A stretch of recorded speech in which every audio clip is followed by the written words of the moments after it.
Assalamualaikum warahmatullahi wabarakatuh. Perkenalkan, nama saya Desa Vanessa Fitri.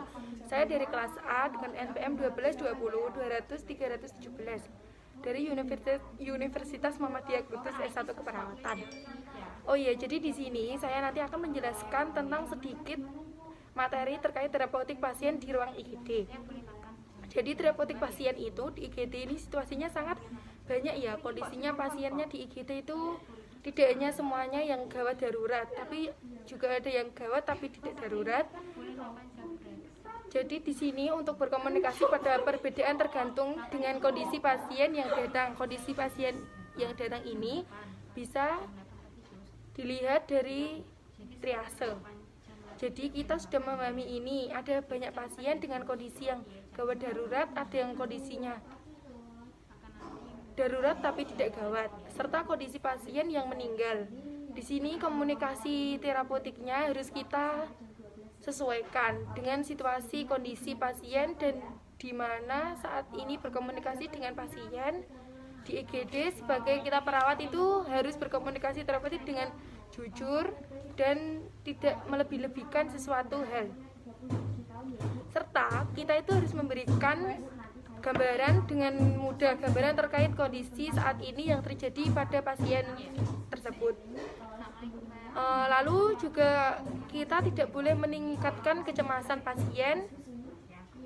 Kita itu juga harus memberikan support, dukungan secara verbal kepada pasien maupun keluarganya. Nah, pada komunikasi di sini, nanti komunikasi di IGD saya akan memberikan contoh terkait pasien yang tidak gawat dan tidak darurat. Nanti teman-teman bisa menyesuaikan di fase-fasenya masing-masing, namun kondisi yang akan berbeda saat kita menyampaikan kepada pasien tersebut. Nah, bisa kemungkinan kita pelajari lebih lanjut ini adalah percakapan pada kondisi pasien tidak gawat dan tidak darurat. Assalamualaikum Pak. Waalaikumsalam Mbak. Perkenalkan, nama saya perawat Ines. Saya berjaga di ruang ini dari jam 9 sampai jam 2 siang ya. Iya. Saya di sini ditugaskan untuk mengecek kondisi Bapak saat ini. Sebelumnya ini dengan Bapak siapa ya? Saya dengan Bapak Saadilia Triyudana. Dengan umur berapa Pak? Umur 21 tahun Mbak. Alamat mana ya? Mayong Kidul. Oh iya. Baik, sebelumnya nanti kita akan berbincang tentang kondisi Bapak saat ini. Nanti saya meminta kontrak waktunya sekitar 5 sampai 10 menitan. Apakah Bapak bersedia? Iya, saya bersedia Mbak. Oh iya, tepatnya di sini saja ya Pak, karena kan Ibu habis operasi. Baik, langsung saja. Apa yang dirasakan Bapak saat ini? Saya sudah 5 hari ini merasakan flu sama batuk Mbak. Oh iya, berarti Bapak udah beberapa hari ini merasakan flu sama batuk ya? Iya. Sebelumnya udah dilakukan pengobatan apa saja Pak di rumah? Saya kalau di rumah itu biasanya minum jeruk nipis sama kecap Mbak, diminum. Oh ya, berarti Bapak di rumah itu pengobatan tradisional saja ya? Untuk pengobatannya jeruk nipis sama kecap? Iya Mbak. Sudah minum jeruk nipis yang dirasakan selain flu dan batuk apa saja Pak? Tidak ada Mbak. Baik, kalau gitu saya ambil tensi cek suhu terlebih dahulu ya Pak, biar dicek dokternya ya. Iya Mbak. Alhamdulillah Pak, pemeriksaan sudah selesai. Tadi hasil dari dokter, Bapak hanya gejala biasa dan nanti ada resep obat dari dokter. Sebelumnya apa Mbak yang dirasakan setelah diperiksa oleh dokter? Udah mendingan sih Mbak.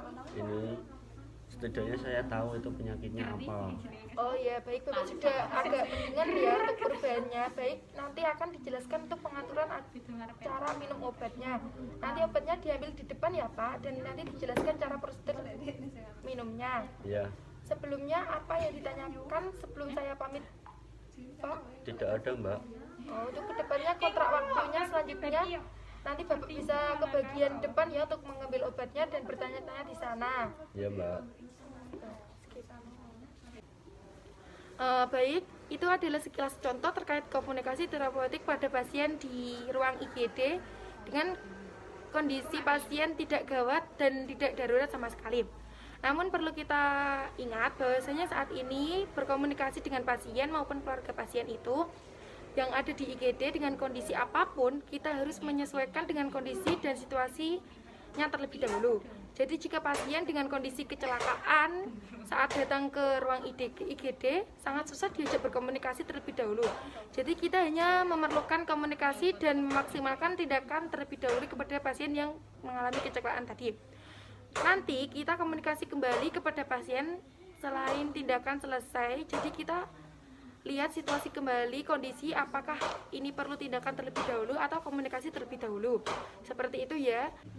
Apabila ada kesalahan saya minta maaf. Terima kasih. Wassalamualaikum warahmatullahi wabarakatuh.